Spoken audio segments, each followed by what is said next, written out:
नमस्कार दोस्तों। आज की कहानी है पूर्ण परिवार।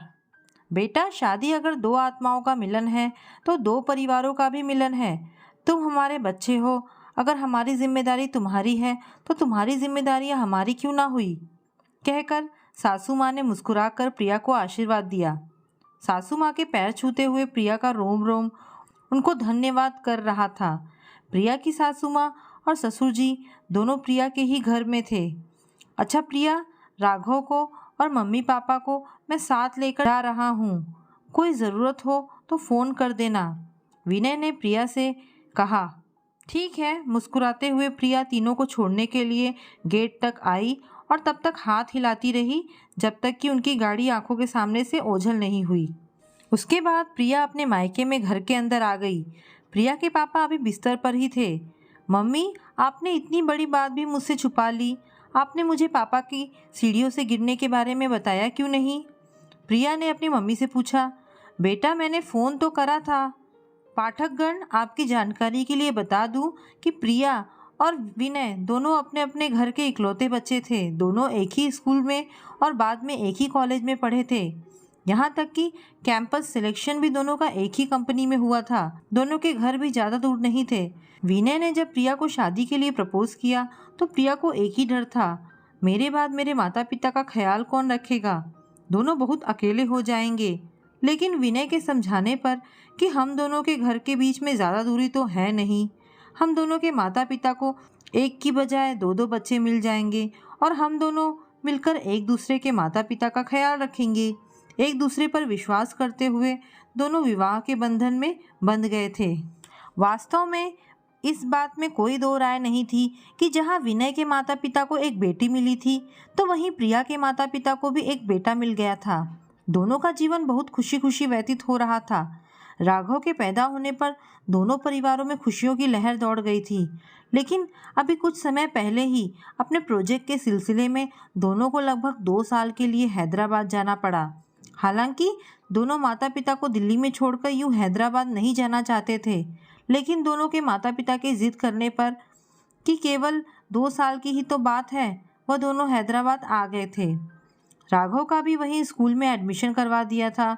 राघव के स्कूल की सर्दियों की छुट्टियां होने के कारण प्रिया अकेली राघव के साथ कुछ दिन की छुट्टियां लेकर दिसंबर जनवरी में अपने शहर आई थी और फिर मार्च में राघव के इम्तिहान और ऑफिस की क्लोजिंग खत्म होने के बाद 2 अप्रैल को उसने फिर से विनय के साथ एक सप्ताह की छुट्टी लेकर वापसी की बुकिंग करवाई हुई थी। लेकिन लगभग 26 मार्च को प्रिया के पापा अचानक से सीढ़ियों से गिर गए और उन्हें काफ़ी चोट आई।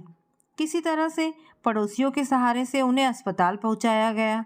वहां पर प्रिया के पापा के पैर में प्लास्टर लगा था और हाथ में भी ऑपरेशन करना पड़ा था। अस्पताल से प्रिया की मम्मी ने घबराहट में प्रिया को भी फ़ोन लगाया था। फ़ोन विनय ने उठाया था। उस समय शायद प्रिया कहीं बाहर गई हुई थी। विनय ने प्रिया की मम्मी को परेशान ना होने के लिए कहा और उसके थोड़ी ही देर के बाद विनय के माता पिता अस्पताल में आ गए थे।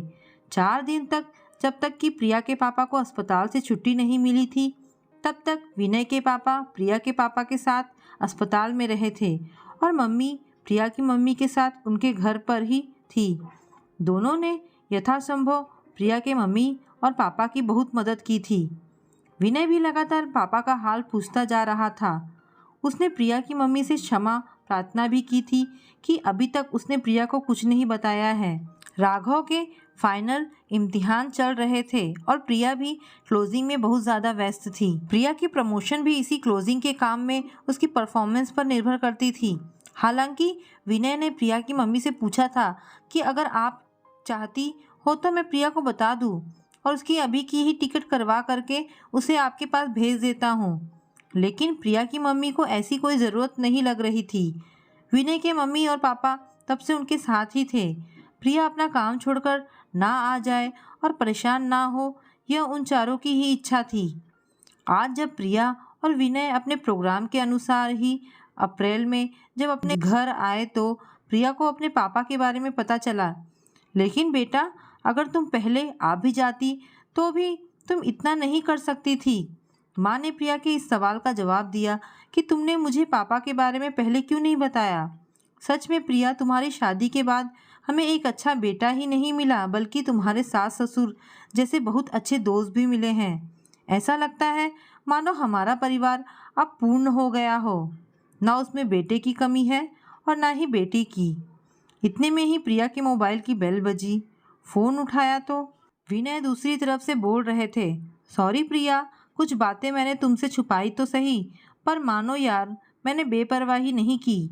तुम्हारी मम्मी का फ़ोन आते ही मैंने अपने मम्मी पापा को इन्फॉर्म कर दिया था और उन्होंने भी मुझसे यही वादा किया था कि प्रिया को डिस्टर्ब मत करना, हम सब अपने आप देखेंगे। प्रिया चुप थी और मन ही मन विनय को धन्यवाद भी कर रही थी।